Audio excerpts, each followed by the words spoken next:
এয়া চাওক সাগৰৰ মাছ এইবিলাক। এইটো কেনেকৈ মাছ আছে, চব সাগৰৰ মাছ। আৰু এইটো চাওক কেনেকৈ ডাঙৰ আছে, এইটো বহুত ডাঙৰ একদম। আৰু এইটো চাওক সাগৰৰ মাছ কেনেকৈ, কি মাছ এইবিলাক বুলি আপোনালোকে ক'বচোন, এইটো কি মাছ এইবিলাক।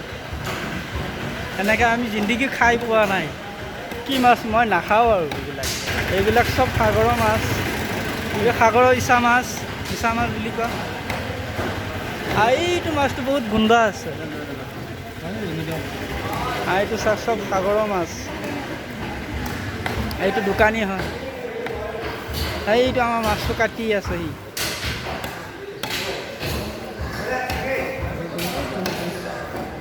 বহুত ডাঙৰ আছে, 10 কেজি ওপৰত হ'ব, 10-15 কেজি হ'ব। এইটো চব মাছৰ দোকান আছে এইবিলাক। আৰু এইটো ছাগলী মাংস আছে এইফালে। এইটো পিচ কৰি থৈ দিছে একদম। ডাঙৰ ডাঙৰ মাছ আছে একদম। কি সাগৰৰ কি মাছ এইবিলাক নাজানো।